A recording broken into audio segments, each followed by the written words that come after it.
नरेंद्र मोदी भारत के प्रधानमंत्री। अगर मैं कहूं कि मोदी ऐसे प्रधानमंत्री हैं जो बहुत कम बोलते हैं तो आप मेरी बात पर हंसेंगे, और उस पे मैं ये कहूं कि पूर्व प्रधानमंत्री मनमोहन सिंह मोदी से ज्यादा बोलते थे तो आप मुझे झूठा समझेंगे, लेकिन यह सच है।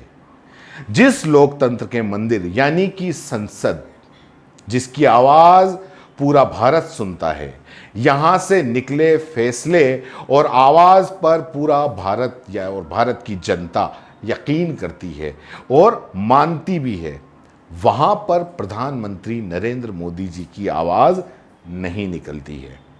अपने 6 सालों के कार्यकाल में प्रधानमंत्री नरेंद्र मोदी मात्र 22 बार ही बोले।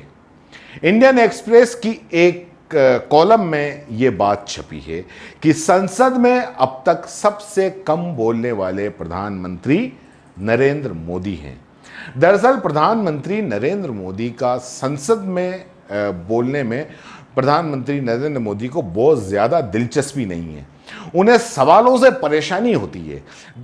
दरअसल पीएम मोदी को एक तरफा संवाद पसंद है, फिर चाहे वो मन की बात हो या जनता के नाम संदेश हो रात 8 बजे या शाम 4 बजे, या फिर चुनावी रैली हो या किसी को टीवी पे आके ज्ञान देना हो। बस उन्हें एक तरफा संवाद यानी कि उन्हें खुद बोलना पसंद है, सामने से किसी का सवाल नहीं आना चाहिए, क्योंकि जैसे ही कहीं से सवाल के जवाब देने की बारी आती है तो साहेब चुप हो जाते हैं, और संसद जो कि लोकतंत्र का मंदिर माना जाता है, वहां पर विपक्ष को जवाब देने होते हैं, और वहां मोदी या तो चुप रहते हैं या फिर गायब रहते हैं।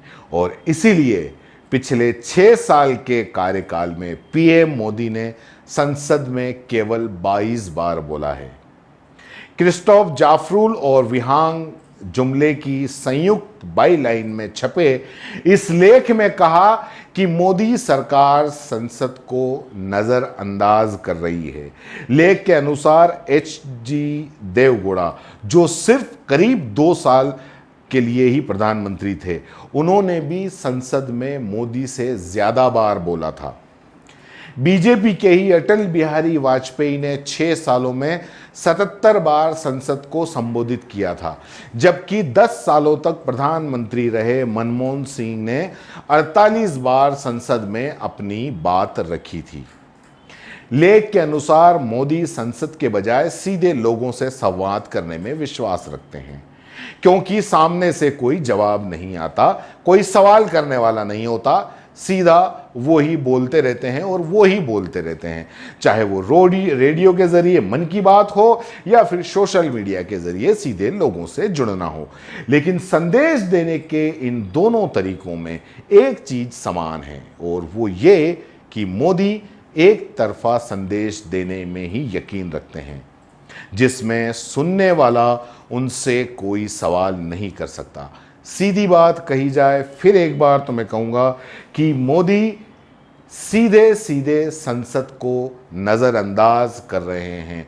मोदी सरकार संसद को नज़रअंदाज कर रही है। सरकार अध्यादेश का रास्ता अपनाती है। मनमोहन सरकार में जहां औसतन साल में 6 अध्यादेश आते थे, मोदी सरकार के इस कार्यकाल में साल में औसतन 11 अध्यादेश लाए गए हैं। संसदीय समिति में बिल भेजने की रवायत करीब करीब खत्म हो गई है या कम हो गई है, ये कही जा सकती है।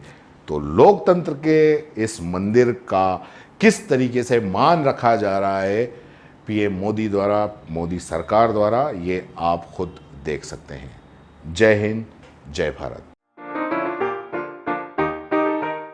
अगर आप YouTube पर देख रहे हैं तो CBC न्यूज़ वायर का चैनल सब्सक्राइब करिए, पास में दिख रहे बेल आइकन को भी दबाइए, ताकि जब भी हम आपके लिए कोई खबर, कोई जानकारी लेकर आएं तो सबसे पहले आपके पास नोटिफिकेशन पहुंचे।